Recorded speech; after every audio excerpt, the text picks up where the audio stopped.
Bonjour chers frères et sœurs qui aiment l'histoire. L'histoire de la Côte d'Ivoire s'écrit sous nos yeux avec des larmes, avec du sang, avec des pleurs. Mais il faut savoir que l'histoire de l'humanité, de tous les peuples, quels que soient ces peuples-là, l'histoire va toujours dans le sens de la justice. C'est ainsi. L'histoire va toujours dans le sens de la justice. Voilà. En tout cas, je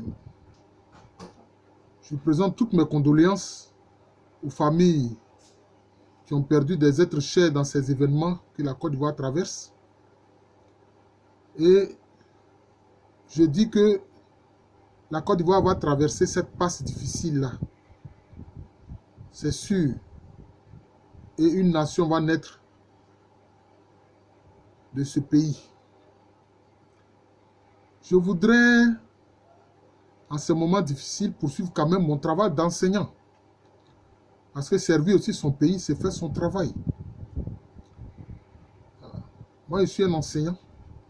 Je veux continuer de servir mon pays en enseignant. C'est ce que je sais faire le mieux, en éclairant les gens, en ouvrant leurs yeux sur certaines réalités.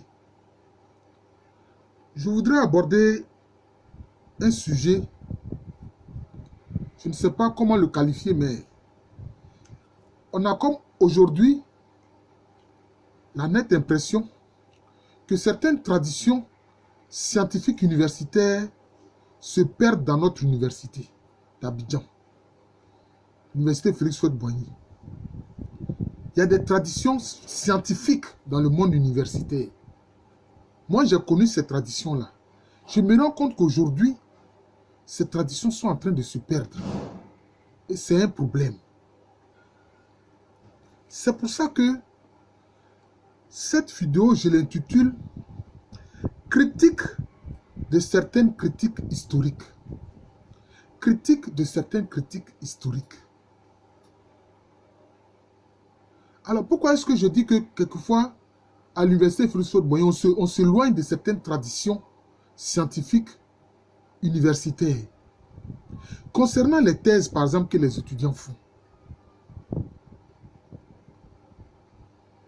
Quand la thèse est proposée pour instruction, pour des pré-rapports, aujourd'hui, on a tendance à vouloir que ce que le pré-rapporteur a dit soit impérativement pris en compte par le doctorant et aussi par son directeur de recherche. Ça fait problème. Pourquoi? Parce que la science se nourrit de contradictions. C'est pour ça qu'on parle de vérité scientifique. Concernant la science, on n'est pas d'accord sur tout. Non.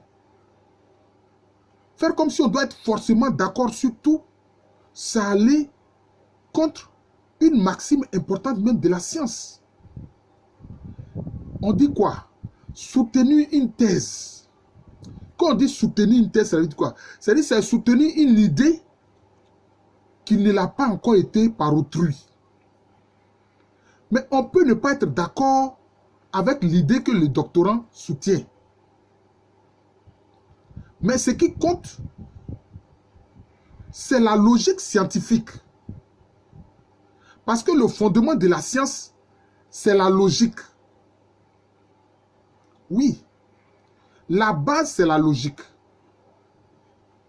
Et puis ensuite, maintenant, la vérité. Pourquoi je dis ça?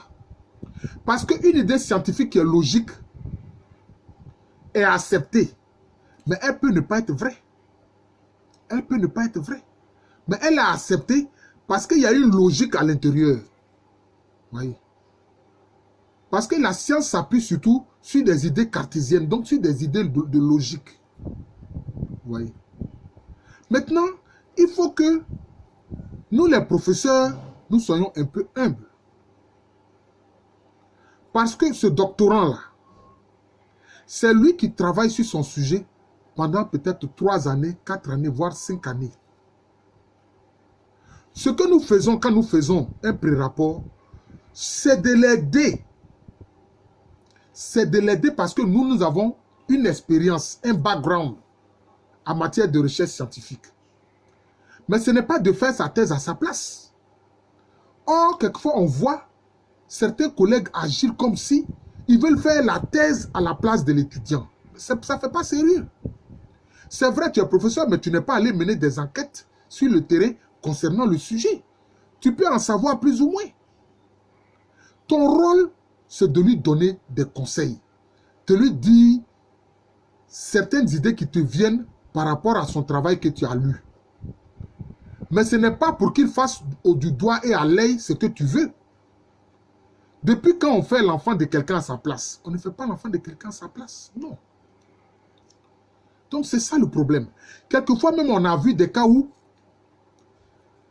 deux pré-rapporteurs ont donné un avis favorable à la soutenance d'une thèse. On prend la thèse, on la donne à une troisième personne qui fait un pré-rapport très négatif et puis on veut s'appuyer sur le pré-rapport de la troisième personne en occultant les deux autres pré-rapports. Mais ça ne fait pas sérieux. Ce n'est pas ce que dit la tradition universitaire. Vous voyez, notre université traverse beaucoup de problèmes. Il va falloir qu'on revienne aux fondamentaux. Parce que soutenir une thèse, c'est soutenir une idée. Il peut même arriver que, ah oui, je vous le dis, il peut même arriver que la thèse que soutient le doctorant, le directeur de recherche même peut ne pas être d'accord avec lui. Il peut ne pas être d'accord avec lui. Mais c'est ça qui fait la richesse de la science. Hein? C'est ça qui donne le bon goût à la science, à la quête de la vérité scientifique. Oui, c'est ainsi. Moi, quelquefois, il y a certains aspects des thèses d'étudiants que j'ai encadrés qui sont aujourd'hui soutenus, qui sont mes collègues. Mais sur certains points, je ne suis pas d'accord avec eux.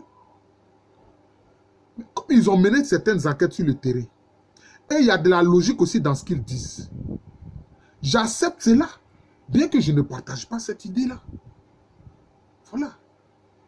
Parce que la science et la position, le statut de professeur se nourrit aussi d'humilité. Ça se nourrit aussi d'humilité. C'est ce que les gens ne comprennent pas. Parce que si ce n'est cela, la science ne peut pas progresser. Je vous le dis, je prends un exemple, celui d'Albert Einstein. Quand il a élaboré sa théorie, E égale mc au carré, quand il a dit que l'espace et le temps, c'est la même réalité. Mais son article là, ça fait à peine 4 pages manuscrites. 4 pages manuscrites. Mais beaucoup de scientifiques de l'époque n'étaient pas d'accord avec lui.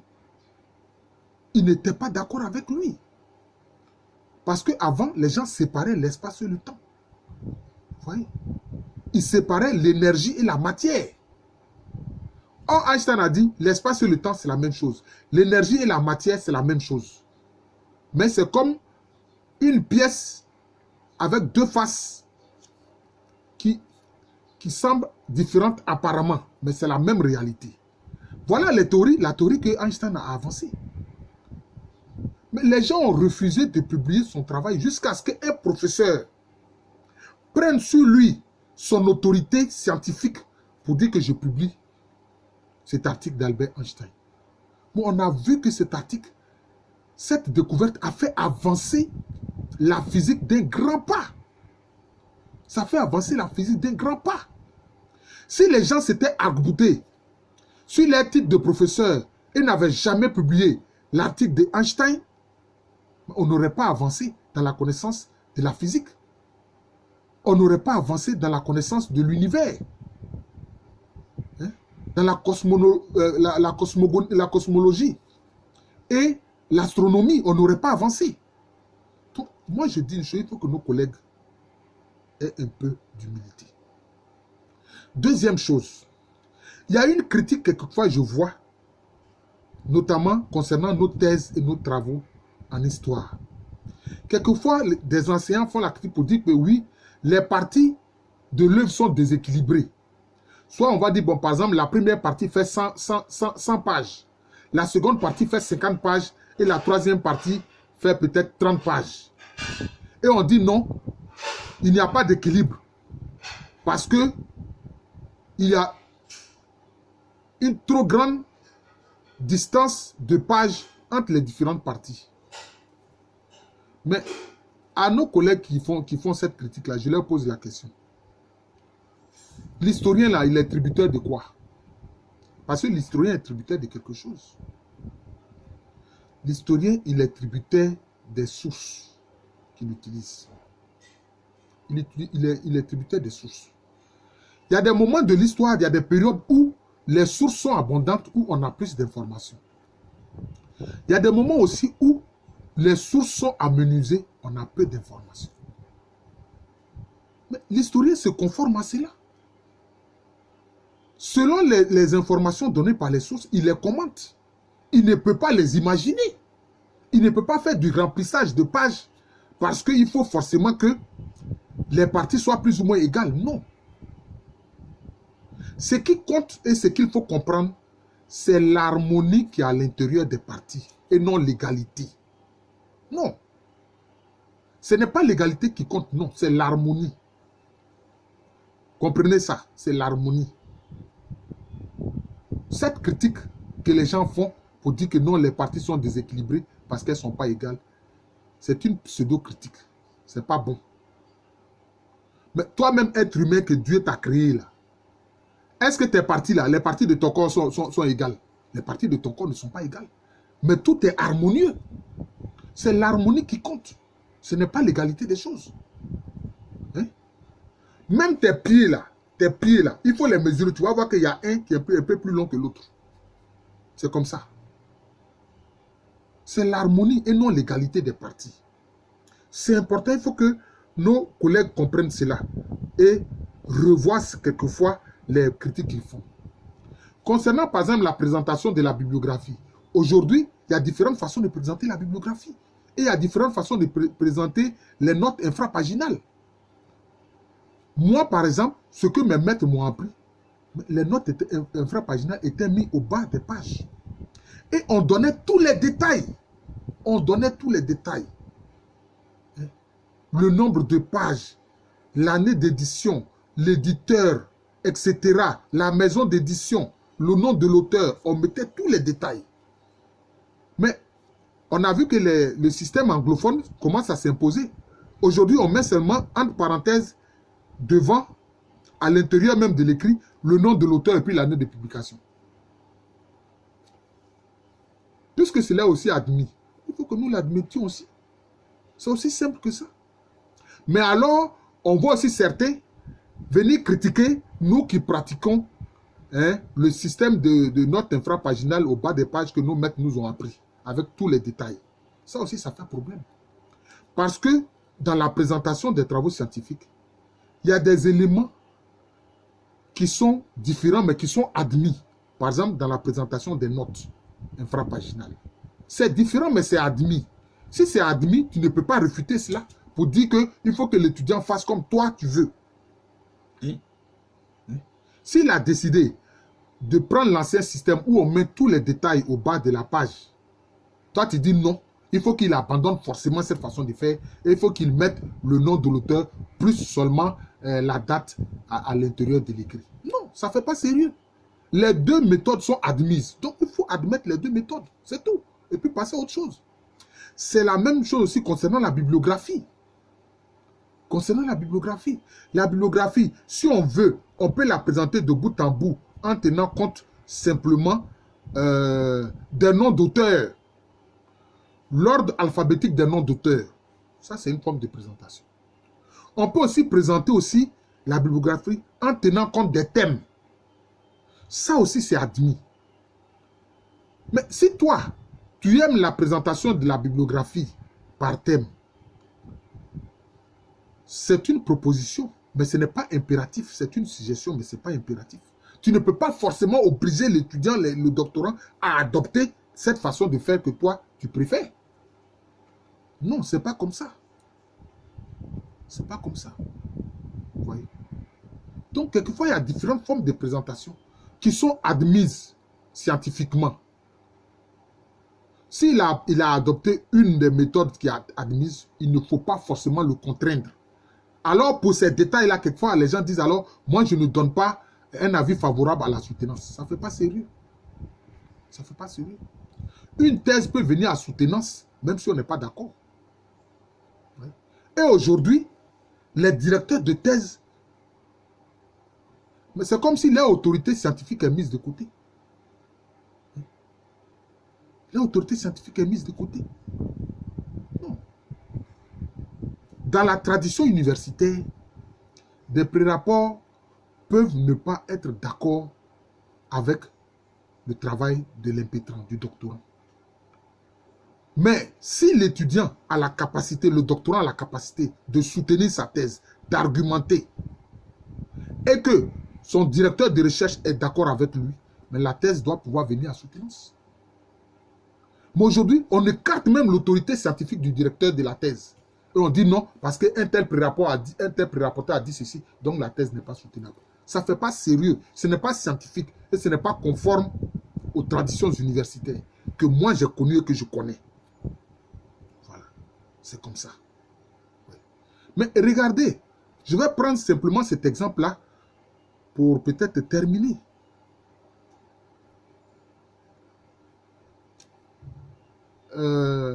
La thèse du très regretté professeur Cheikh Anta Diop. Vous voyez, sa thèse, même son directeur scientifique là, son directeur de thèse là, n'était pas d'accord avec lui. Où il voulait montrer que l'Égypte antique est une civilisation qui a été conçue et réalisée par les nègres. Les membres du jury n'étaient pas d'accord avec lui. Mais et pourtant, ces arguments étaient des arguments très lourds, je veux dire, qui pesaient, qui étaient scientifiquement très convaincants. Mais comme il y avait aussi quelquefois des gens qui font de la pseudo-science, qui sont des racistes, qui ne veulent pas admettre la vérité scientifique. Ça aussi, ça existe parmi les enseignants d'université. Hein. Il y a des scientifiques qui, sur certaines questions, hein, font étalage de leurs sentiments, de leurs ressentiments, et laissent de côté la science. Mais on assiste aussi à ça, concernant les thèses que nous voyons. On assiste à ça. On assiste à ça. Et on ne suit pas les traditions universitaires. Quelquefois, on donne une thèse pour un pré-rapport. Quand on donne une thèse pour un pré-rapport, le pré-rapporteur a 45 jours pour rendre le pré-rapport. Mais on voit dans notre université, mais des gens qui gardent des thèses pour des pré-rapports pendant 3 mois, pendant 6 mois, pendant 1 an. Et on le laisse faire. Parce que les écoles doctorales ne sont pas fonctionnelles. Même si les écoles doctorales ne sont pas encore fonctionnelles, mais il faut que les décanats jouent leur rôle. Il faut que les vice-présidents jouent leur rôle. Les vice-présidents chargés de la question scientifique, il faut qu'ils interpellent immédiatement ce collègue qui a pris une thèse depuis 3 mois et qui n'a pas encore rendu le pré-rapport. Ça fait problème. Et alors, les étudiants sont obligés à chaque fois de demander des dérogations et payer des inscriptions par la faute de certains collègues. C'est pas bon. C'est pas bon. Ce qui se passe dans notre université n'est pas vraiment... C'est pas bon. Il faut qu'on change les choses. Il faut qu'on revienne aux fondamentaux des traditions universitaires. Il faut qu'on revienne aux fondamentaux des traditions universitaires. C'est vraiment le cœur meurtri que je fais cette vidéo-là. Mais parce que c'est important. Une thèse, c'est une idée qui est soutenue par quelqu'un. C'est un enfant qui va naître de quelqu'un. Nous, les professeurs, ce n'est pas à nous de faire son enfant à sa place. Mais nous le guidons pour qu'il améliore cela. C'est tout. Nous le guidons pour qu'il améliore cela. C'est comme ça. Mais une thèse, c'est une idée défendue par quelqu'un. Justement, on dit quoi? On dit soutenir une thèse, défendre une thèse. Mais quand tu défends là, c'est que tu es en combat. C'est que tu es en combat. Mais seulement, scientifiquement, tout ce qui est demandé, il faut que tes arguments soient solides. C'est tout. Si ces arguments sont solides, il faut l'accepter. Il faut l'accepter, c'est tout. Oui. Moi, je me souviens, je vais terminer par là, c'est une anecdote. Quand je soutenais ma thèse d'État en 2002, sur l'histoire des peuples de civilisation à Caen, des origines en 1874. Le très regretté professeur Nyangoran Bois était membre du jury. J'avais écrit que le Sikadua Kofi, c'est-à-dire le trône d'or des Ashanti, n'est pas en or massif, mais c'est en bois habillé avec des feuilles d'or. Le professeur Nyangoran Bois était mécontent de cela. Je lui ai dit, mais professeur, vous savez très bien que les tabourets des ancêtres à Caen se nourrissent de sang. Leur nourriture, c'est le sang. Vous le savez. C'est le sang. Mais si c'est en or massif, ça ne peut pas se nourrir de sang. Le sang ne peut pas pénétrer un métal massif. Mais comme il est en bois, habillé de feuilles d'or, il y a des interstices par lesquels le sang peut pénétrer pour nourrir le trône d'or des Ashanti. C'est comme ça. C'est ça les faits. Et c'est conforme à l'anthropologie et aux traditions à Caen. Il n'était pas content. À cause de ça, à cause de ce seul point-là, il a parlé pendant plus d'1 heure. À cause de ce seul point-là. Et pourtant, mon argument est solide. Parce que les tabourets à Caen se nourrissent de sang. Les tabourets en or massif sont des tabourets d'apparat sur lesquels le roi ou la reine pose les pieds quand il est en assemblée ou bien quand elle est en assemblée entourée de toute la cour. C'est comme ça. Donc il faut distinguer les trônes, enfin les sièges sacrés qui font l'objet de vénération et qui se nourrissent de sang et les sièges d'apparat qui peuvent eux être en or massif. Quelquefois même en argent métal massif comme on le voit notamment à Santé-Mampon, une des chefferies importantes de la Confédération Ashanti, à Santé-Mampon. Voilà. Là-bas, le roi de Santé-Mampon, il a des tabourets en métal argent massif sur lesquels il pose les pieds quand il est en assemblée. On appelle ça Djetedua. Djetedua. Djeté, c'est le métal argent. Vous comprenez? Donc c'est cela. La science évolue aussi avec l'humilité. Voilà. La science évolue avec l'humilité. Même quand on est professeur titulaire, qu'on soit professeur titulaire, professeur agrégé, on doit être toujours revêtu du manteau de l'humilité. Parce que ces jeunes-là, qui font des recherches, qui font des thèses, c'est le fruit de leur recherche. C'est le fruit de leur recherche. Il faut que nous ayons une oreille attentive à leur recherche. Et que les pré-rapports que nous faisons, le rôle que nous jouons, même pendant les soutenances, c'est de les aider à progresser dans la connaissance scientifique. Ce n'est pas d'être des obstacles. Ce n'est pas ça. L'évolution de la science ne se fait pas par obstacle. Non, non. Ça se fait par compréhension. Voilà, ça se fait par compréhension. Ce que les Anglais appellent understanding. La compréhension, c'est l'intelligence. De comprendre ce que l'autre veut dire, ce que l'autre veut montrer, ce que l'autre veut faire. Courage aux doctorants. Je suis le professeur Alou Kwame René, professeur titulaire d'histoire à l'université Félix Houphouët-Boigny. Une université qui est en Côte d'Ivoire, un pays qui écrit son histoire dans la douleur, les larmes et le sang. La Côte d'Ivoire est un pays de l'Afrique de l'Ouest. Je vous souhaite une excellente journée.